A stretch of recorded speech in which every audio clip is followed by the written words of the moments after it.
Welcome into the NBA Morning Deuce. Wednesday, December 30th. Time once again to recap all of the games from last night in the NBA and some of the games that are still going on. Currently, it is 12 a.m. Eastern on the dot. There are 3 NBA games still going on, but a lot of blowouts happening today in the NBA. Lots of blowouts. 2 of the games that are still going on we will talk about them, but there's probably not a whole lot to say because they are dog walkings. The one game I'm keeping an eye on that I'll probably update later on in the show is Sacramento on my end is up 106-105 with about 8 minutes left in that one in the fourth quarter. I'm looking at Alex's face. I don't know if his reaction means that Denver is now up. I'm not watching the game, but I do have the game cast up on ESPN, and Denver's up They're 107. Up by 1. Yeah.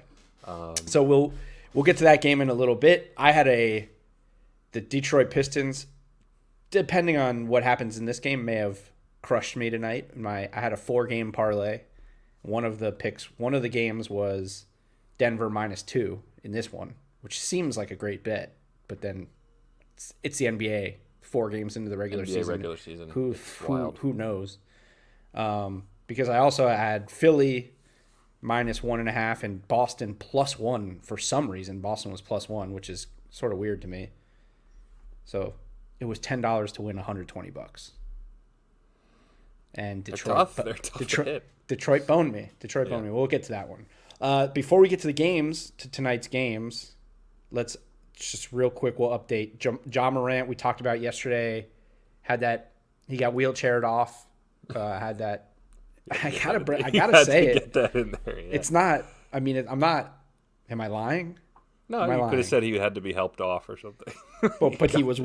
Ja Morant yesterday was wheelchaired off, sprained his ankle, and was wheelchaired off of the floor. Well, actually, no. First thing, for those who don't remember what happened or didn't see what happened or have yet to hear about this, yesterday, Ja Morant went for a loose ball. Might have been a rebound. Might have been a closeout. I'm not really I don't entirely remember.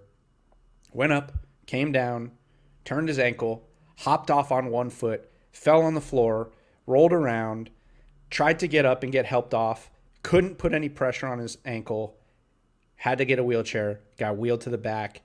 All tests are negative, and he has a grade 2 ankle sprain and is out 3 to 5 weeks. Grade 2. Grade 2's tough. Here's what I'll say about this. Awesome that it wasn't a serious injury, because the reaction and the subsequent wheelchairing off of the floor made it look devastating, not only for him and his franchise, but potentially for one of the young stars of the league. So great. But the other thing I'll say is 3 to 5 weeks in this year for that team with that guy could be devastating. Like, I'm not sure if they win in many games at all in this 3 to 5 week stretch, and in a shortened season, I'm not sure that you can afford to have a month plus stretch of not playing well when there's only 72 games, and we also don't even know what the second half of the season is going to look like yet. Yeah. So it sucks. It's good that it wasn't really as bad as it looked when he got wheelchaired off the floor. Mm-hmm. I don't know. I just wanted to remind you that he got wheelchaired off the floor. Yeah. Thank you. Yeah, it's good. So. Yeah, I mean, Landon Burkholder. Thanks for watching. Appreciate you watching us. Wanted to get a shout out. So, yeah, what's up, shout Landon? him out there. But I mean, I don't think any of us would be surprised if this 8 seed, or now with the whole play-in system, that's going to be separated by a game and like 2 games. So being without Ja Morant for 3 to 5 weeks could be the difference. I mean, you have to assume all these teams are going to get hit with injuries, but I don't know.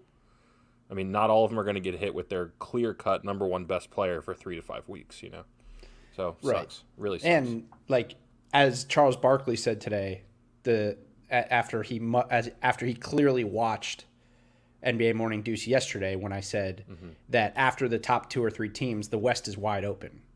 So, not having a guy like Ja hurts in that respect, too, because there's going to be a lot of teams fighting for those last few spots. Yeah. So, all right, let's get into tonight's games. We got to start with the butt smoking, the dog walking. What other words can we use to describe what happened to the Miami Heat? Like a comprehensive whooping. That doesn't roll off the tongue, but it's just an absolute. Yeah, it's dog walking. I think that's the best way to put it. The Heat lose 144-97. Second time in 3 nights that there's been almost a 50-point. Well, the Clippers did lose by 51. The Heat lose by 47. The Bucks. All right, let's just get into this right off the bat, because we were texting during that game, basically talking about how we have to crush the Heat if they lose by 50 because we crush the Clippers, right? Mm-hmm. So I do think it's an interesting conversation looking at the 2 games and saying, is it the same? And I think to your point when you were texting me, which is losing by 50 is inexcusable no matter when it happens. That is true. So there's no letting the Heat off the hook here. Mm-hmm. But the Clippers have 2 top 10-ish players. I don't know if Paul George is considered by many top 10, but they have 2 supermax players, right? And that's why you go get those guys. And they're still they still have Lou Will. They're still pretty deep. No Kawhi, I get it. Heat didn't have Jimmy Butler, which is not a 50-point difference. So I'm not saying that. But also, it's just to me, watching both games, it's the difference in how each team was dominated, right? The Bucks set the NBA record, single-game NBA record for threes made in a game with 29. It wasn't like the Bucks it was this perfect execution, and they played great defense. The Heat turned the ball over a ton again, which they've done now every game. They've had turnover issues early in the season. But it's not Giannis only had 9 points because everyone else, Dante DiVincenzo was hitting walk-up threes from deep. He was 5 for 6. Middleton was 4 for 5. Drew Holiday hit 6 threes, and not that he's not a good three-point shooter, but he's not 6 of 10 three-point shooter. 29 for 51 from 3. You may not lose by 50 every night. If you have Jimmy, maybe you lose by 30. But if they came out and shot this way with Jimmy Butler on the floor, they were going to win this game by 30 regardless. And I will also say this about the comparison. One team lost to a short-handed Mavericks team who doesn't have their second best player. One team lost to a full-strength team with the back-to-back NBA MVP, back-to-back best record in the league that they just shitted on in the playoffs and beat 4-1. So even if both teams were at full strength, this was probably going to be a tough one for the Heat, just because the Bucks came out and they looked like, all right, we're going to end this thing early, and we're going to show them that they're not living in our heads. Right. To me, my biggest takeaway is that this game, this 47-point loss, makes that Clippers loss even worse. Okay, because I know it's arbitrary, but to me, just in my mind, there is a huge difference between losing by 47 and losing by 50 plus. You cannot lose by 50 plus. It's ridiculous. Okay, the Heat go up against a Milwaukee Bucks team that sets the record for 3-point shots made in a game, and they still don't lose by 50. Okay, so if you're the Clippers, how on earth, how do you let it happen unless you're just a bunch of quitters? That being said, they are blowing the doors off of the T-Wolves tonight without Kawhi, so we'll get to that. That's all good and well, but have some respect. You can't. If you're Paul George, exactly. At some point, are you we're not losing this game by 50? It's not happening. And also look, Eric Spoelstra is still clearly trying to figure out some rotation stuff. Mm-hmm. Mo Harkless, I was high on the pickup in the offseason. I thought that maybe he could bring the Heat some of what Jay Crowder did. He stinks so far. He's just not. 3 minutes, 44 seconds, he was minus 16. Missed the only shot he took. Turned the ball over. Or he had 2 turnovers in 3 minutes. Just can't defend anybody. I would imagine he's going to lose minutes very drastically very soon. Myers Leonard only played 2 minutes in the game, which is ridiculous. So they're clearly, particularly without Jimmy Butler, but they're still trying to figure out what they're doing rotation-wise. There's nothing to figure out in LA. LA is what they are what they are. They without Kawhi, with Kawhi, but that's why you get Paul George. Which also brings me to the point of, if you're Pat Riley and you're watching this game, how are you not offering everybody up for James Harden? And I guess that could be just an overreaction to one game, but still, like, you did get beat by 47 without your best player. And would having a guy like Harden have avoided this? No. Probably not. It would have avoided 47. Yeah. But this just seemed like a game that the Bucks were coming out to win, watching it from the beginning. But you got to watch it and say, like, Tyler Hero had a good game. 9 of 16, 3 of 8 from 3. He played well, but you know, you watch James Harden against good teams, carrying them to close overtime games, getting 44, like, and then looking around, you see this, you see the way the Bucks played tonight, you know, then you look around and you see the Nets and you see some of these other teams. It feels like either the Heat or the Sixers need to make a move here and go get this guy, because not that this is like a crushing loss early, but the Heat are 1-2. They haven't looked particularly great in those losses, especially tonight. There's been all the questions like, is it worth giving up all these young guys? I think after 3 games, if you're looking at it and you're being honest with yourself, it's probably yes. Yeah, I mean, it's tough. I mean, I still think you would agree with me that you can't give up Tyler Hero and Duncan Robinson and picks. Right? Like, you wouldn't give up both of them. I don't know, man.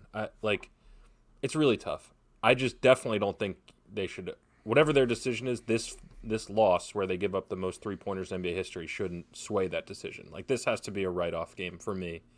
But I'm not saying, you know, if the right deal is there, you don't trade for Harden, you know. As far as the Sixers go, yeah, that deal should be done. But with the Heat, I just think you know that you've got some stuff to figure out, but it can be figured out over the regular season, how these rotations work. Maybe they make a smaller trade to bolster their bench at some point in time, because it does look like Mo Harkless is just a massive drop-off from what they had last year, and like Jay Crowder. I don't know. I'm not – this isn't like – obviously, 4th game of the year, 3rd game of the year is not ever a time to panic, but 47-point loss is ugly. It's just I think they're going to bounce back fine. I just think this was kind of a perfect storm of amazing shooting and – Right. Well, this is a team that we know – I mean, look, we talk about Heat culture. This is a team that went to the finals last year. I don't think there's ever like when teams lose by 50, you're concerned. You're like, what's really happening there? But I think the difference between this and the Clippers, it's like the Clippers were expecting to be a shit show at some point. Mm-hmm. The Heat, we expect. I feel like, you know, maybe a little bit of up and down during the regular season. They weren't great during the regular season last year, right? They're fitting in some new pieces. The Clippers, it's like you only scored 73 points. Yeah, what the hell? You know, well, you said when you lose by 50 or whatever, you look to see what happened. And this one, they set the record for 3-pointers in the game. Okay, that's what happened. I get it now. Right. So. The Mavs had 48 points in the paint on the Clippers. Can't happen. The Bucks had 26 points. Actually, the Heat outscored the Bucks in the paint in this game because the Bucks didn't miss from 3. They just didn't miss. So, not overly concerned about it. But I do think this is a kind of game where you do have to reevaluate the Harden situation. I truly do think watching a game like this would make you think like, all right, let's maybe make this happen. Yeah, especially against a team you figure you're probably going to have to see in the playoffs. A lot, most likely. Yeah. Yep. All right, your boys, the Sixers, end up beating the Raptors, 100-93. We'll start with the Raptors. Yeah, and then we can talk about Embiid, because that's really who I want to talk about from your team. I know you want to talk about Ben Simmons, but I want to talk about Embiid a little bit. The Raptors are bad right now. We continue to be right about this team. They're averaging 102 points per game through the first 3. They're 0-3. They've had 2 games where they haven't scored 100 points. And the game that they did score over 100 against the Spurs, Chris Boucher had 22. It's just, dude, Pascal Siakam 8 for 23. Look at Fred VanVleet. You knew this was going to happen. He's going to have 27 one night, and then the next night he goes 3 for 12 with 8 points. He's a problem like matchup wise, like it's not that hard to guard him because he's so small. Mm-hmm. I mean, you're relying on OG Anunoby to get you 20. He's just not a very good offensive player. Like, this roster's not good. No, they have no offensive firepower. Like, I follow a couple like fans from teams and stuff, and this one guy that's a Raptors fan tweeted, "I'm starting to think the one major problem with this team is that maybe Aaron Baines is just a backup." That's right. You think that is, you can be confident that's exactly what's going on here. Van Vliet. I mean, when he signed the contract, we're like, that's too much to pay the player that we know he is. I mean, look, the Sixers shot 8 for 31 from 3. Like, Sixers couldn't hit the side of a barn in this first half, and they still won by 7. Like, yeah. My big I don't really have too many takeaways about the Sixers, but my takeaway from the overall game is the Raptors are not good, man. You said it. Everything you said, I completely agree with. They had no business losing this game with how bad the Sixers played in the first half. Again, we're not that far into the season. It's not absolute panic time, but it is just like, this team's not good. This team's not very good at all. Yeah, I mean, they were winning for a good part of this game, too. Like, they were up 10 at one point. So this is the second game in 3 games that I don't actually know with San Antonio because I didn't watch that game, but I know first game they were beating New Orleans pretty handily in the first half, and New Orleans came back and beat them. And then in this game they were up by at least 10, if not more, at a point in the second half. So this is the second time they've given up a double-digit lead through the first 3 games. That's not good. So yeah, they're just, I don't know how. They've played 3 decent teams. Like, New Orleans is decent, even though they're getting blown out tonight. Obviously, the Sixers are a good team. They're a playoff team. And San Antonio, it's San Antonio. So we got to see them. If they do this against, like, a bad team, I guess it's different. Then it's real. Going 0-3 against 3 good teams is not good. But, yes, it's not full-on panic, blow everything up. Although I would probably blow everything up anyways. Well, they're locked into some bad. That's the problem. Right, exactly. Icing on the cake is like their money's all messed up. But yeah, they don't look good. As far as your guys go, I know you hate Ben Simmons, so we don't really have to talk about it. I know you're going to bring it up, but the thing I just don't understand, and I guess looking at the stats now, Embiid went to the line 16 times, so that does change things a little bit. But he only took 17 shots, so I guess that really makes it like 25, right? If you consider the times he got fouled, that's like 25 attempts. I don't understand why he's taking 6 threes. He's a bad 3-point shooter. I just don't get this. Like, and there's situations where, like in the fourth quarter, he had a wide open 3 at the top of the key that he could have just driven. Like, he could have just gone and dunked on somebody. And he takes these, and then he took like a pull up 17-footer at one point in the fourth. Like, he's a bad shooter. I mean, if you think about it, look at this. Like, he was 7 of 17 from the field, 1 of 6 from 3. So if you take away the 3-point attempts, he was 6 of 11 from the field. So imagine if those 6 attempts that he shot from 3 are good shots. Mm-hmm. Like, he could have had 40. And I say this every time with Embiid. And then it's not even a game. I hate that he's still hovering around the 3-point line so much. Yeah. So a couple things. One, I agree with 6 is too many. And I know the exact. I'm going to tell you this. 1 is too many. He can't shoot. Listen, I don't want to hear Sixers fans try to defend his shooting. He's not a good shooter. He's a below 30% 3-point shooter. That's really bad. He's trying to stretch the floor because it's so tough for them to space the floor when he and Simmons are out there. So the only defense is that all of these 3-pointers are completely wide open. There's a reason. Yeah, there's a reason, obviously, but there's an additional reason, and that involves Ben Simmons is in the paint. The spacing is just so jammed up when they're both on the floor, and it's frustrating. But really, the point I want to make is that since I do agree with you, he's taking too many threes. This is where Doc Rivers has to be the coach that the Sixers hired, the one that's going to hold the stars accountable and point this out. He should point out the exact play you just talked about. Like, Joel, like, you've got a dunk or at least, a bunny if you pump fake that. And, I would be shocked if Brett Brown wasn't trying to tell him that stuff. But I guess it's different that it's Doc. I understand that, but right. So I don't know, but that's an adjustment that has to be made, and it's one that we can at least measure because it is pretty clearly obvious. I mean, their offense he can't is shoot. He so cannot much shoot. better. He just can't shoot. Yeah. He's a bad 3-point shooter. He's been bad his whole career. I don't care what anyone says. He's been a bad 3-point shooter his whole career. And I do understand, and I say it all the time, like being a stretch big isn't necessarily about always making them. It's about having the ability that a team feels like you can make it. Mm-hmm. But you just hit it on the head. He's wide open for a reason. Like they're not guarding him at the 3-point line. They when you have one of the most dominant offensive big men in the league, let him shoot every time. Every time. It's bad offense. He's still out there too much. Maybe it'll change. They're 3-1, so they're doing something right. He had 29. He got to the line 16 times, which is great. If he does that, then whatever. But I still think, let's just knock it down to 3 threes. Give me three more paint touches. Give me 35 points in this game, and then it's never close. They win by double digits. 3 really would be the sweet spot. The sweet spot for me would be 0. I know you made that clear. I'm just like, I just think just the threat of it. If he can go 1 for 3 and be a below average 33% shooter, then that's fine, and you'll live with that, and it will space the floor a little bit more as opposed to him just never taking one. 33 would be great for him. Yep. Yeah, I mean, hopefully. The other thing was that the 3-1's a good start for them. So yeah.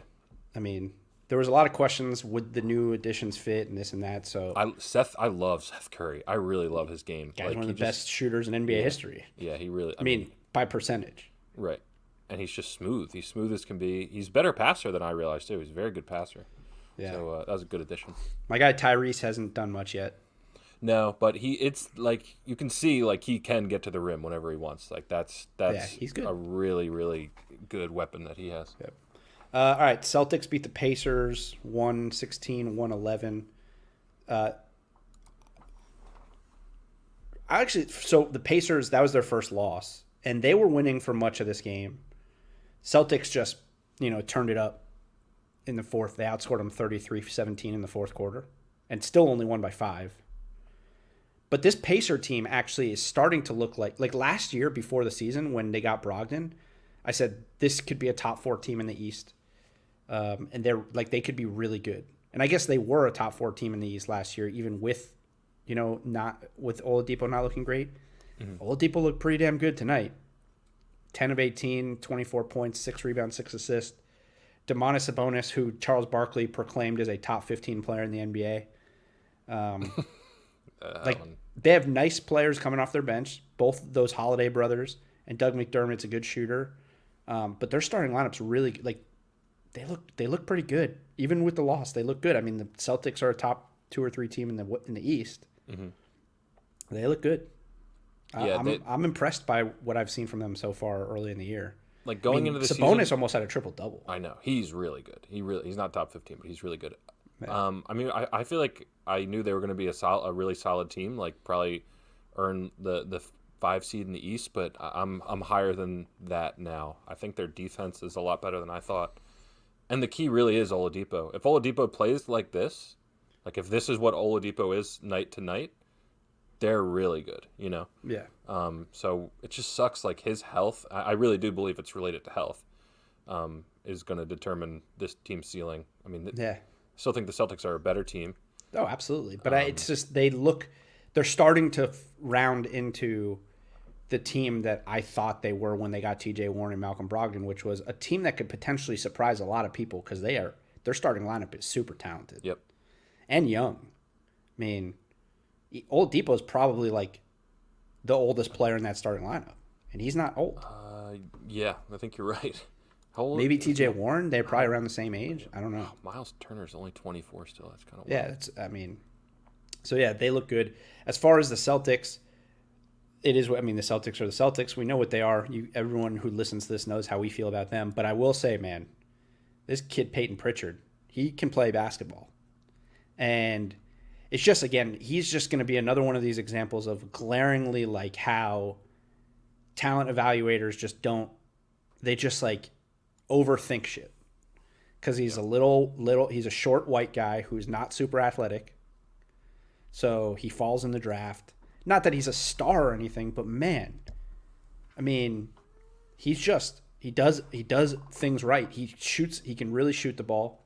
He was 0 for 2 from 3 tonight, but like he plays well in pick and roll. He's a good passer. He plays hard, man, and he's actually faster than I thought he was. He had a play with like 5 minutes left. It was in pick and roll, throws it up, tries to get it up to Tristan Thompson, turns it over. Oladipo has it. Going in transition, they're up 4.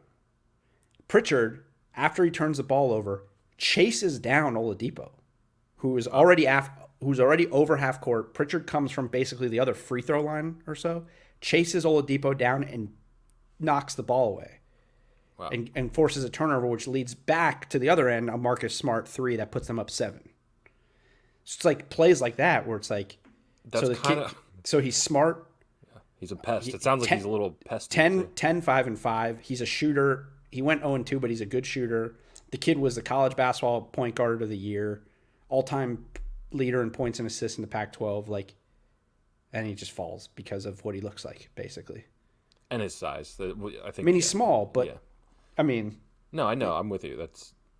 But I was looking at it and I'm like, I'm not going to go out here and say that he's Fred VanVleet already. But Fred VanVleet just got paid a shitload of money to do a lot of things that I saw Peyton Pritchard do tonight for the Celtics. Like Peyton Pritchard played all crunch time for them. Mm-hmm. 27 minutes is very surprising to me. Played almost the whole fourth quarter for them. Mm-hmm. Do you think that's because he was playing so well, or do you think do you think that will be nightly? I mean, I think they're better. I think they're ultimately, when Kemba's there, they're going to play Kemba, Marcus Smart, Jason Tatum, and Jaylen Brown with either Tice or Thompson. Mm-hmm. So until then, who's the wing? And I think he was just playing better than Jeff Teague tonight. Gotcha. That makes sense. And I think he's played his way already this year into some decent minutes for them. He's a good player. So, never going to be a star. But just a really good player off the bench for them. Mm-hmm. He's what TJ McConnell wants to be. I love TJ McConnell. So. Well, I was going to say, like, when I saw his like draft stuff and looked at him, I was like, this looks a hell of a lot like TJ McConnell who can actually shoot. Like, it's basically right. Just a little more athletic, probably a little quicker, a little more athletic, but yeah. The peskiness is what jumps out. Right. All right. Bulls beat the Wizards 115-107. Russell Westbrook has had a triple-double in all 3 games he's played for the Wizards. Brad Beal is averaging 32 a game, and the Wizards are 0-4. We may have severely overestimated what this team is going to be this year. Brad Beal did not address the media after the game, so really? That's starting already. Yeah.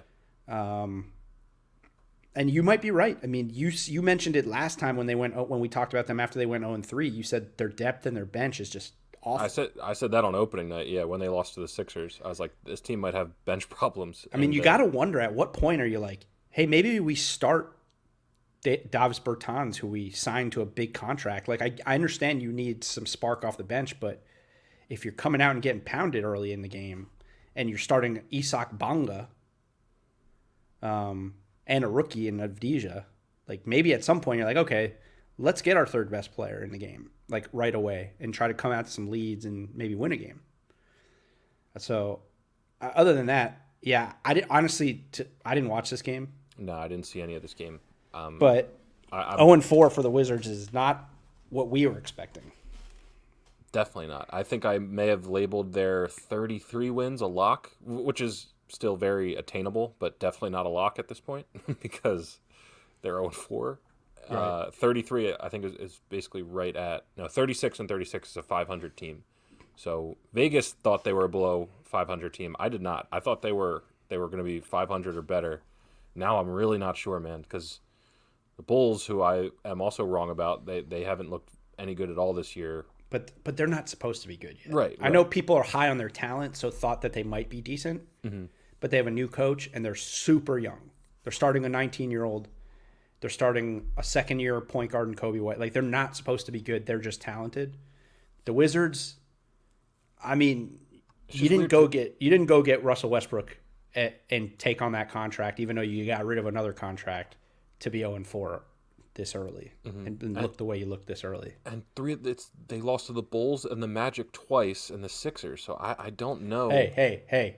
You're talking about the undefeated Magic. I know. Okay? Well, I picked them. I mean, I like the Magic. I'm just saying it's not like they've had this super tough schedule. Maybe they have. Maybe they have had a really tough schedule. I don't know. I'm confused. No, they should be beating the Bulls for sure. Yeah. And it's just even weirder because their two superstars are playing well. They're playing really well. So, well, are they? I mean, Brad Beal's not shooting the ball particularly great. I haven't really. I didn't watch the game. They combined for 11 turnovers. But yeah, I mean, when you got a guy in your starting lineup who doesn't score, maybe there's some adjustments that need to be made. But the problem with this team is like the only guy who's not playing right now is Rui. Mm-hmm. And it's not like Rui's going to come back and light the world on fire. He will enter the starting lineup, and that will give them a little bit of a boost. So who knows? It will make it so Raul Neto is not getting 15 minutes, I'm assuming. I mean, that's the they're giving guys who are not NBA players 15 minutes a game. You hate that guy. I don't know. You know, Anthony Gill, he's like, maybe they're just desperately trying to figure some stuff out, but they've got guys on the floor that just really shouldn't be on the floor ever, I think. I don't know. Right. Ish Smith is a fine backup point guard, I guess, but I like Ish. Yeah. He was good for them last year too, but yeah, they definitely have some, I guess, depth issues. Although I still kind of like their roster. I don't know. It's weird. After watching the one game I watched, I said it. Their bench is a concern for me. We'll see. We'll see once they start playing some of the weaker teams, I guess. Although the Bulls are a weak team, so yeah. Knicks beat the Cavs. What was this? 95-86. That's the Cavs' first loss of the season. The New York Knicks are on a 2-game win streak. 4 games into the season. They smoke the reigning Eastern Conference champions of the regular season, and then they beat an undefeated Cavs team. I know it's early. Yep. That's 2 nice wins for the Knicks in a row. I'll tee you up for Julius Randle. The guy looks... Let me tell you something. Julius Randle looks... This is another one that I sort of projected before last season when the Knicks got Julius Randle. I was like, okay, he's going to go to the Knicks, and he's going to be an all-star. Solely by the fact that he's hands down the most talented player on the team. They have nobody, and someone's got to put up numbers. Well, he seems to have turned the corner at least a little bit early in the year. He is averaging 25 a game, 10.5 rebounds, 7.5 assists, and shooting 69% from 3. He had a triple-double tonight against the Cavs, 28, 12, and 11, shot 4 of 4 from 3. And like you said, they're coming off of beating the brakes off of the Bucks. So 2 games into the season, are the Knicks a good team? My hunch is no, and this is maybe an oversimplification, but they shot 14 of 25 from 3, so they were red hot from 3. Mm-hmm. They turned the ball over 25 times, bro. I don't know. Actually, I would be interested to see how many teams have won an NBA game with 25 turnovers. This point. To me looks like they couldn't miss tonight. Cavs didn't shoot well at all. I am not enchanted by this Knicks team. I think they're going to be really bad still. But it seems like you're trending the other way. You think that they might have a shot here? No. Okay. I mean, I wouldn't. I wasn't sure. I mean, I wouldn't. Here's the thing. I wouldn't like come out and say the Knicks are a good team, but we also constantly talk about how that 8 seed and maybe even the 7 seed in the East is totally up for grabs, and we don't know how all these teams are going to be. Now, obviously, the 2 of the teams that we think are going to be in those spots, the Hawks and the Magic, are the 2 teams that haven't lost a game yet, so they look pretty good. But again, like, they held the Cavs to 83 points. It's Tom Thibodeau. He wins game. I mean, they were a mess in Minnesota, right? But he is a great coach. He's particularly defensively. And you look at the minutes, Julius Randle's already playing 44 minutes. So he already knows who his guy is. Yeah. So we'll see how that impacts him. But these guys are young. They should be playing a lot of minutes, right? Yeah. I don't know. I mean, I guess anything's possible. You look at the roster, you're like, this team should be bad. But if Julius Randle, let's put it this way. Julius Randle's averaging basically a triple-double at this point, and he's shooting 60% from 3. If he plays any semblance of this type of basketball, he's an all-star, and they could be a decent team. Could be. Yeah, it's too early. It's too early for me to rule it out. It's not what I think is going to happen. And again, their 2 rookies didn't play tonight, so maybe there's something there too. This is the second game in a row their 2 rookies didn't play, and they're playing vets. And they were also missing Alec Burks, who's been one of their better scorers so far. So that's interesting. But I'm just saying, like, these minutes that are going to, like, Reggie Bullock and, well, I guess they only played 8 guys, but, Obi Toppin and Emmanuel Quickley would have gotten these minutes. And obviously those guys are going to be good, and they need to see them play. But maybe there's something about a Thibodeau coach team playing all veterans, or veterans, so to speak, playing a little better, because it's not easy to play for that guy. Yeah. And there's a lot of things you got to learn, and it's all coming at them quickly, and no real training camp. So maybe there's a difference that all those minutes go to guys that Thibodeau wants to play instead of guys that Thibodeau has to play. Makes sense. Really does. Which means when they come back and they start getting minutes, maybe they'll start getting pounded again. Right. Unless Obi Toppin becomes what I think he could be, which is a very good player. Cavs. I mean, look, if you're doing daily fantasy, particularly FanDuel, and you don't have Andre Drummond every night, then you can't win. Because he's still, let me check what his price is, because he's still, like, it takes FanDuel a couple, like 10 games or so to start adjusting prices and like making guys cost what they actually should cost. But Andre Drummond cost $9,400 still tonight. Mm-hmm. He had 64 points. I think he was the top scorer. Yeah, he had 6 18 blocks and 17 rebounds. Yeah, 18 points, 17 rebounds, 3 steals, 6 blocks. I mean, this guy is in 33 minutes, by the way. Like, this the team rebounding is out of control. Like, this is going to be a really up and down team. Yeah. Yeah. Why did Chetty Osman start? Who am I missing? Oh, Kevin Love's out. Mm-hmm. Kevin Love got hurt.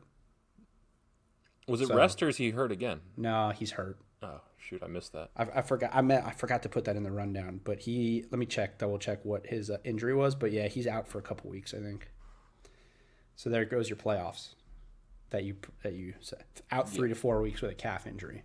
A lot of I was texting you, like, a lot of soft tissue injuries. Yeah. Quick turnaround. I think people were kind of potentially expecting this to happen, but you know what? I'm glad that Kevin Love's even playing basketball. After what you told me about Kevin Love in the offseason, I'm glad he's even just out there and playing, and they started off well. Mm-hmm. Like, good to see him out there, because it seemed like he was having a rough time. But yeah, that's what I said, like, they're not a good team if Chetty Osman's coming off the bench. He's a great bench player. They put him in the starting lineup, they lose to the Knicks. They're going to struggle, for sure. Yeah. Well, also part of that is that, like, you're playing, I mean, Chetty Osman's a decent shooter from time to time, but, like, Larry Nance is a non-shooter playing with Andre Drummond, who's a non-shooter. Kevin Love changes your offense with Definitely. Andre Drummond. So that's not good for them. So we'll see how they react to that. They weren't supposed to be great this year or even good, I don't think, by projected measures. No, they were supposed to be pretty bad, I believe. But they looked pretty good in the first 3 games. So we'll see. That's another one of those things where it's like Ja Morant or it's like Cat, where I said, like, these teams that are not supposed to be good but are playing decent, they lose that one guy in a shortened season, it could totally mess them up. Mm-hmm. That sucks. Pistons, the Pistons and the Warriors. The Warriors get their first win of the season. Second, they hit that buzzer beater. Oh yeah, that's right. Second win of the season for the Warriors, 116-106. They still stink. They probably should have lost this game. I think it was the second quarter. James Wiseman came down. It wasn't intentional, but he came down and, like, forearmed Blake Griffin right in the mouth. Blake Griffin, like, came up out of it like he didn't even know where he was. He's like what happened? His mouth was bleeding. Yeah. Didn't play in the second half. They're a different team without him. He's still very good.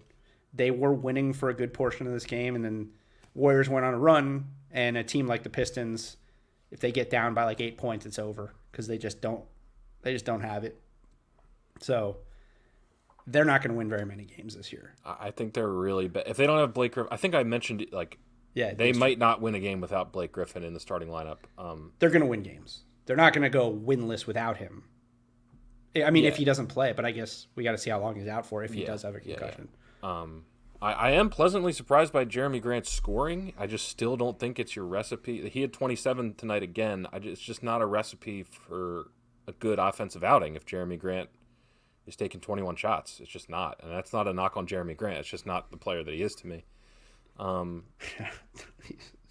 Josh Jackson looks like he actually learned how to play basketball. Yeah, I mean, we knew the talent was in there, I think. We knew the athleticism was in there. It looked like he was going to wash out. Yeah. I was surprised when I saw that they signed him because I didn't think he'd get another contract after Phoenix.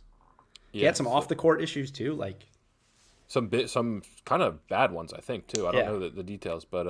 I'm pretty sure. Good for him. I mean, Derrick Rose is like a really solid vet. I just think they stink. Both of these teams are bad. I don't care what... Steph Curry played well. He finally shot the ball well. He had 31. Mm-hmm. But look, you ain't getting 27 tonight from Andrew Wiggins. 5 of 8 from 3. No. But hey, listen. The celebration is in order because Kelly Oubre made a 3-pointer tonight. Big. So maybe the Warriors are back. Because now that he finally saw that ball go through that net, maybe that means the Warriors are back and things are going to go right. However, they're still starting a guy named Juan Toscano Anderson. I don't know. I've never seen. I know I've never seen him. Who the hell is this? And I've never seen they're him. still giving legit minutes to a guy named Michael Mulder, who I did not know was an NBA player until I watched their game the other day. He's got some juice. I've seen Michael Mulder's got some juice to him. Kind of looks like Clay. Maybe that's why they're playing him. His face looks like light skin, same style hair. Yeah. It's maybe they're like, just get out there. See if you can fill. You know what I'll say? Actually, for Detroit, this kid Isaiah Stewart that they drafted late in the first round, he's a big boy. He looks pretty good, man. Rebounding, hustle. He looks like a legitimate grown man out there. He could be 19 at 250 pounds. Wow. Yeah, he could be a decent player for them. I was surprised they drafted him because they also signed 3 power forwards. But he looked pretty good for them. So, Jahlil Okafor didn't play, so he'll probably start to take Jahlil Okafor's minutes already because we know, even though Jahlil Okafor's jacked. Jahlil Okafor? Yeah, that was apparently he was out because of an ankle, but he's not going to be in this rotation very long, I don't think. All right, these teams stink. Yeah. Magic remain undefeated. They are now 4-0 on the year. They beat the Thunder 118 to, what was it? 107 for 107. Thunder. Yeah. This is undefeated with Aaron Gordon on a minutes restriction, which I did not realize. So maybe they're working with something here. I don't know. No. I think they're a playoff team for sure. I think they've got that 7 seed. They were a playoff team last year. Yeah. I think they're. I don't think anybody would argue that they're probably a playoff team. It's just they're doing what they do. I give all the credit. I literally nothing against any of these guys because they have some decent players. All the credit is Steve Clifford. Mm-hmm. There are just really not, and I know I'm biased because of my relationship to Cliff. There's just not a lot of coaches who could do as much with as little because this team's really not good. It's really just not. I mean, it's a bunch of others on this team, and it's just. I mean, they just play hard. They execute. But at Fournier, Vucevic is very good. He's an all-star level player. The rest of this roster is not good. And if Vucevic is your best player, your ceiling is the 7 seed and losing in the first round. Yeah, which is that's your ceiling. Exactly with a lot of coaches, you're probably not in the playoffs. Mm-hmm. So he deserves credit. I think. I'll tell you what, Markelle Fultz is a different player, and I know it's a lot of hard work on his end, but Steve Clifford deserves a ton of credit for getting this team turned around. I think I told you, or maybe someone else, but when he got traded to Orlando, I was like, there's very few places that he could have gone that would be better for him because he gets to be with Cliff. Right. Because Cliff knows how to put players in a position to do what they are best at, whatever that is. He shot 4 for 16 tonight. But he did have a double-double. Yeah, he had 10 assists. I was convinced that he was fully broken beyond repair, and now he's very clearly an NBA player. And he's still only, I believe, 21, 22. So, I mean, hats off. Because I always liked the guy. I mean, I think he handled whatever happened to him very poorly in terms of like what he disclosed and didn't disclose. Mm-hmm. But, I mean, it's just a shame. Whatever did happen to him that messed him up that bad was horrible. And now it looks he's back on track. So I'm rooting for the guy. Yeah. As far as the Thunder go, I'll just say this. 11-point loss. Shea's still playing pretty good. They got some guy named Isaiah Roby who started for Al Horford, who did not play. Didn't even know Isaiah Roby was in the NBA. Just Thunder fans, just be prepared for this, okay? These losses are just going to get worse and worse. They're going to continue to stack up. There's going to be a lot of games like this where you're competitive for 3 quarters and then the team you're playing blows you out. It's still early in the year, so you only lost by 11. The next time you play the Magic, if it's like in a month, you're probably going to lose by 25. Just get ready. I'm not going to keep harping on how bad the Thunder are, but I still see people, Thunder fans out there that are excited about the young talent on this team. I can't wait to see how they feel. Or maybe I'll be wrong. I mean, it's possible. Maybe they will win some games. Maybe they will be decent.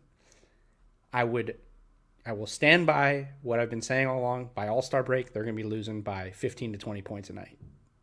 And then here and there, they'll like squeak out a win and they'll beat a team, and some team will come in off of a back-to-back and not rested and they'll win. But if this team wins more than 15 games, I'd be shocked. 15. Okay. I was actually going to ask you what you think the most wins they can get. And I'm with you. This team is absolutely brutal. They might win more games than Detroit. But if Blake Griffin's healthy, Detroit actually can be competitive. Yeah. And I don't know about this Oklahoma City coach. Maybe he's great. He's new. Never heard of him. Dwayne Casey's a good coach. So he'll coach that team up. They'll be, competitive. Mm-hmm. I think there's a point in the season where this team is just not competitive at all. And I think that's the goal. It's absolutely the goal. Yeah. So, hey, I guess Thunder fans that are happy about what they see from these young guys, enjoy it while it lasts. I'll just say that right now. And maybe I'm jaded by the misery that I experienced at times when I worked in the NBA, but enjoy it while it lasts because the poundings are coming. Just believe it. And then after that, the lottery's coming, which you probably will not win. So it's not going to be worth it. But you have 17 chances over the next 6 years. So I would not be shocked to potentially see them to start hearing like, oh, like I said yesterday, I wouldn't be shocked to see the Thunder are offering up 5 picks to go get this guy, just to try to turn this around way quicker. It's been 15 years since they were like a 20-win team before they got Kevin Durant. Mm-hmm. But that team was in flux. Like they were moving from Seattle to Oklahoma City. There was a lot of questions to be answered about where the future of the franchise was headed. This team hasn't been an awful team in almost 20 years. Yeah. So it'll be interesting to see, like, when they are awful, which they are going to be awful, what are the fans going to think? What's the owner going to think? Different owner from when they were a 20-win team. Mm-hmm. What's the owner going to say? Is he going to say, yeah, I'm willing to win 15 games a year and so you can use all your draft picks to potentially get a star? Or is he going to say, hey, look at all these draft picks we have. Let's go get somebody. Like, I think the problem is that they're much more than one star away. Like they you pair a star with Shai Gilgeous-Alexander. Like, well, yes, but they got rid of everybody. So, but their roster last year with Chris Paul, they were pretty good last year. But they also had Steven Adams and Gallo. Yeah, and that's what I'm saying. Yeah, like they're pretty depleted right now. Yeah, they gutted themselves.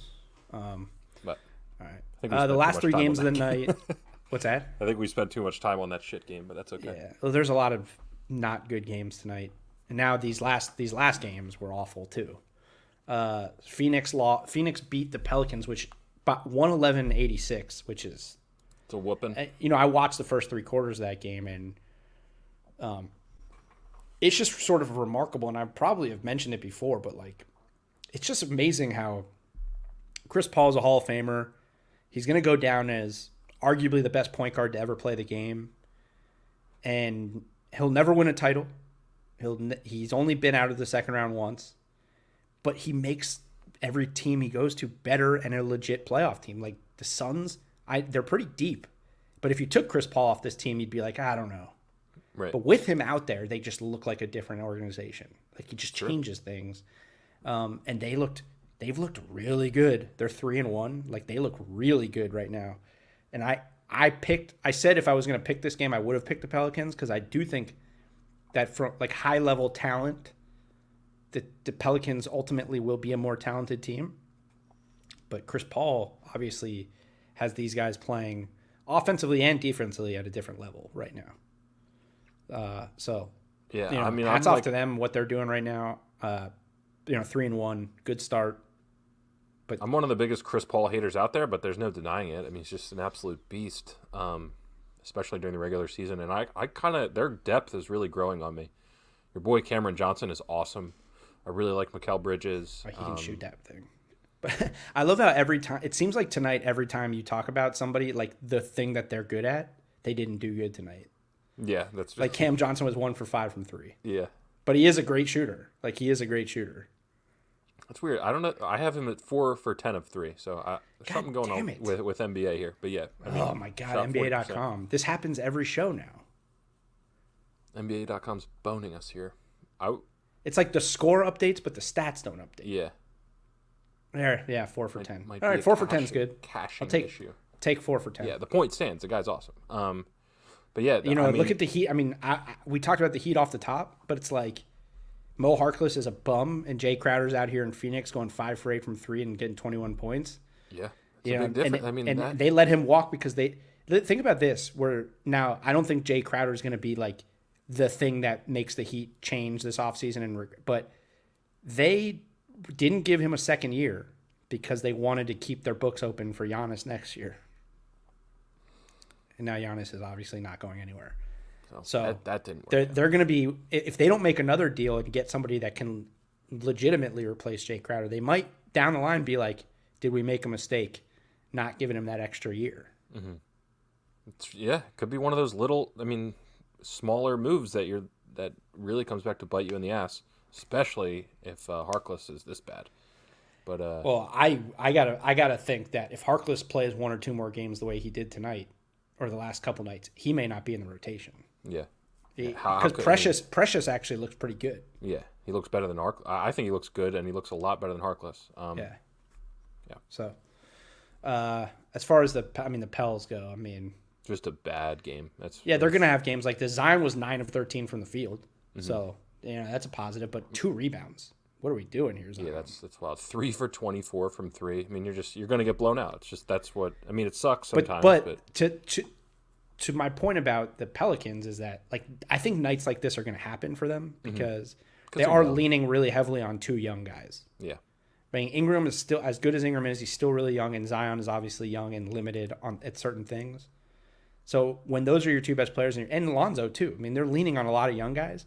So they have a really high upside. They're really well coached, but they're going to have nights where they just, the team with the veteran presence like a Chris Paul will beat you. Yep. They'll play better next time. It's their first time. Again, it's the second week of the season, and a lot of these teams are brand new. So teams, there's still barely enough tape out there to even figure out what these teams are doing. So not a huge thing, I don't think. This one, no, not a big deal. Clips. This was one of my bets. Clippers coming off of that 51-point blowout loss to the Mavericks. The Clippers beat the brakes off the T-Wolves. Yeah, this is a great call by you. You were very, very confident in this pick, and I did not follow your lead on it. It was a good one. And I got to tell you, the first quarter, they were down by 8 or 9, and I was like, oh my, is this really what the Clippers are without Kawhi? Uh-huh. And then they just totally turned it around, and I think both of our takeaway from this one is just man, the T-Wolves, even with the young talent that they have, they're just nothing without Cat. They're just not very good without Cat. They're one of the worst teams in the league without Cat. I don't think that's a stretch. Which is wild to me because they do have some talented players. Now, Anthony Edwards, still a rookie, still figuring it out, so we don't know how good he's going to be. But, like, D'Angelo Russell, Malik Beasley, Jarrett Culver, Rubio's not a bad player. Like, Hernan Gomez is not a bad player. I just... They shouldn't be that bad, but without Cat, they're bad. Yeah. Now, the 2 games they've lost without Cat have been to the Lakers and the Clippers. So I guess that's fair. So maybe they will be. Okay. They got the Wiz coming up, so that's a good. We really know what we're dealing with. a real league pass must watch there. Yeah. The Wizards. I guess it kind of is because it's we'll be able to know which team's truly horrible after that game. Which one's really dog shit. Yeah, it sucks, man. But again, this is like one of those things where until they get Cat back, they're not going to be very good. And how long can you go without your best player in a 72-game season, in a shortened season? Not very long. Hope to compete because those late playoff spots in the West, those last few are pretty open at this point. I feel like. And then the last game of the night was the Kings. The Kings beat the Nuggets by 10. Kings are what are they? Them? Are the Kings 3-1 now? Yeah, with wins over the Suns. Yeah, they beat the Nuggets twice now. That's insane to me. I don't know what's going on there. What is going on in Sacramento? They're not supposed to be good. They have Hassan Whiteside. Like, if you have Hassan Whiteside, you're supposed to be a bad team. I do think they made one of the best picks in the draft with this Halliburton kid. I just think he's really good. He looks good. They were plus 20 when he was on the floor tonight. Didn't watch the game, so I can't really put too much stock in that. But and Buddy Hield hasn't really been playing a great. No, he's been fine. De'Aaron Fox, we know De'Aaron Fox is really, really good. We I think both are not ready to put him as like a legit star yet, but maybe he is. I mean, he had a great game. How about Marvin Bagley? 18 points in 23 minutes. I said in the offseason, that's the key. If Sacramento's ever going to turn a corner, like, he can't be a bust. He has to be the real deal. And great game from him. Richaun Holmes, 10 of 13. I mean, I love that guy. That guy. But to me, like, it's only a matter of time until this team crash and burns, right? Like, probably yes. Denver is coming off this is a second leg of a back-to-back, I believe. Oh, no, right? Jamal Murray. Yeah, Jamal Murray was out, so some stuff going on there. Still, you don't want to lose to the Kings twice. Look at Michael Porter Jr. Games. First of all, another triple-double for Jokic. 10 turnovers, though, so quadruple double. I think we may have pinpointed what happened in this game. Yeah, well, no Jamal Murray, 10 turnovers. Michael Porter Jr., 30 points, 12 of 18 from the field. Monty Morris, they're just not. I mean, obviously, without Jamal Murray, they're not as good. But, yeah, if Jokic turns the ball over 10 times, that's not good. So I'd love to see. But again, what are they now? 1-3? Yeah, Nuggets are 1-3.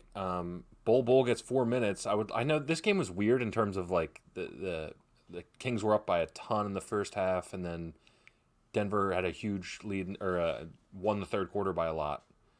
But you just feel like in a game like this where Jokic is turning the ball over like crazy, you don't have Jamal Murray. Just see what Bol can do. Maybe you're sitting on a gem. Oh, no, they're sitting on a gem. Yeah, like get them in for 15 minutes. Yeah. Well, you know who they are playing? Facundo Campazzo. 5 assists. I bet you all of them had some sort of crazy English on them. Oh, yeah, I'm going to go look those up after this. Yeah. 3 turnovers. But, yeah, I mean, I'm still, obviously, 4 games in. You can't say a whole lot with them without Jamal Murray. But 1-3, not ideal for a team that we are pretty staunchly have said is a top 3 team in the West. Keen on them, yeah. But maybe, just maybe, Sacramento is solid. I don't think so, though. But maybe they should have paid Jeremy Grant $20 million a year. No, I still don't think they should have done that. But that's probably true. Yeah. All right, so you went. That's it for the games for tonight. You went 3-0. I went 3-1. So needed this. At this point, I am 8-7. You're 7-7. Graphic, man. So far, Christmas Day really got us on a roll. Mm-hmm. Really got it, or at least it got me going. Got you going for sure. But I will say, just watching these games, watching these games so far this year, and this is the first time that I've tried to consistently place bets during the NBA regular season. If we're even close to 500 by the end of the year, it's incredible. It's really hard to bet the NBA in the regular season. Yeah, I think we'll be over 500. I don't know. Maybe I'm crazy, but I just feel like you're not crazy, but I'm just like I wonder what's your reasoning for being so confident? I think 20 games into the year, when we have a better understanding of who's who and what's working and what's not working, this might become easier. I know the spread always – the spread really does make it 50-50 all the time, so maybe you're right. But I don't know. I'm confident. We're getting hot. We're getting going here. Oh, it's been a good – since Christmas, I'm now 7-2 since Christmas. What are you – so you went 3-0 and you went 2-3 on Christmas, right? Yeah. But so you're 5-3 and I'm 7-2 on Christmas. Getting rolling since Christmas. So for some reason, there's no lines for tomorrow's games. So I'm on ESPN right now, and there are 2 lines. So I'll pick these 2. Do you want me to just tell them to you, or is it the Dallas one? Yeah. Is it 7.5? It's at 8 on ESPN. I'll take the Hornets. The Hornets with the 8 points. Yeah, Hornets plus 8, absolutely. I think. It's a big letdown game coming from the Mavs after winning by 50. That butt smoking. Yeah. Shoot. Why are there no lines? I don't know. I think most of these teams have injury questions. That's weird. I've never seen that. Yeah. I actually think I'm going to stay away from that one. I'm not really sure, but I am going to take Brooklyn minus 6.5 against the Hawks. I think this is where we find out who the Hawks really are, and maybe they're really, really good. But I think the Nets completely blow them out tomorrow. So this is the one that I wanted to stay away from. I don't really. Yeah, I don't know. I just 240. I'm gonna take the over. I like that. I like that a lot. I'm gonna take the over as well. I'm gonna. What's that? 120. Well, that's a shitload of points. But I know the Hawks. The Hawks probably average 125 or something insane like that. They've scored over 120 in each of their first 3 games. All right, I'll take the over too. And I don't think they're a good defensive team, so the Nets are going to score a lot of points. Yeah. So you have 3 bets? Oh no, you're staying away from Charlotte, Dallas. Yes. There's 6 games tomorrow. Like I would love to. I know these lines will be out. They'll probably be out within the next hour. Whatever or so. Yeah, but they're usually out by now. It's 1:00 in the morning. I know. Well, like they don't know if Kawhi is playing. I don't know what's going. Lakers, Spurs. You've got LeBron and AD dinged up. They're just waiting, I think, to see that shit. All right. Well, I'm taking Hornets plus 8, which I think is a great number, and Hawks Nets over 240. Okay. I'm cool. going. Yep, over 240 and Nets minus 6.5. Nice. All right. We'll see how that goes. Good night. Yep. We'll be back tomorrow. What? Tomorrow's Christmas, or tomorrow is New Year's Eve. New Year's Eve. Do you celebrate New Year's? Is this something that we've gotten into before? What? I mean, I've had people ask, like, in my life, I grew up Jewish. I'm now whatever I am, which I guess is a weird thing to say. I'm questioning things, right? But I have had people who are like, did you celebrate New Year's? Wait, somebody asked you that, like, earnestly? I was saying it as a joke because because I've had a person. I don't remember when it was, but I insane. remember it because how could you forget a question like that? Yeah, no, you never told me that. I was just making a joke. I've had a person ask me if Jews celebrate Thanksgiving. That is a dumb whoever said that is struggling. That's pretty bad. I mean, they're both dumb. Yeah. They're both equally as dumb. Although, like, one is an American holiday, one is a world. It's like one is just a day. One is just legitimately a day that we call a holiday. Yeah. Like it's a day on a calendar. People are stupid, man. But hey, not if they listen to this show. Exactly. Yeah, especially they're with smarter the in heater NBA. We're on right now. They're smarter in the NBA, and their pockets are smarter if they're taking our advice. Okay. And they'll be smarter tomorrow too. And if you're lonely like we are, and you have nothing to do on New Year's during this pandemic that we're in, you shouldn't be doing a whole lot. Mask up and join us tomorrow night. or don't wear a mask. Yeah. Either way. Either way. All right, we'll see you guys tomorrow night, probably around the same time, midnight or well, do we want to go live at midnight? Wait, tomorrow's not New Year's Eve, right? The following day is. Tomorrow's What day is it? Well, it's Wednesday now that the clock turned to midnight, but okay. So I said all of this, and tonight's show is not the New Year's show. Tomorrow. I'm all confused when you say tonight and like, is this yesterday's show? I was looking at the date. I saw 12:30. That's why I'm all messed up. I'm all messed up. So it's not New Year's. Today is not New Year's. No, but tomorrow, technically tomorrow is New Year's. Tomorrow from when we're recording this is New Year's, but the show that we will be doing tonight at midnight is not New Year's. Yes. Oh, that was a rough ending. We landed it. It did not stick the landing. No, we landed it. We landed it. At least you realize that. You picked up on it and we caught it. Mm-hmm. We turned this damn thing right around. I was too focused on my joke about you celebrating New Year's. I didn't even. That's what happened there. All right. We'll be fine. Well, we can talk about it all over again tomorrow. Yeah. For the listeners. All right. We'll see you guys tomorrow. Probably around the same time, midnight. Later.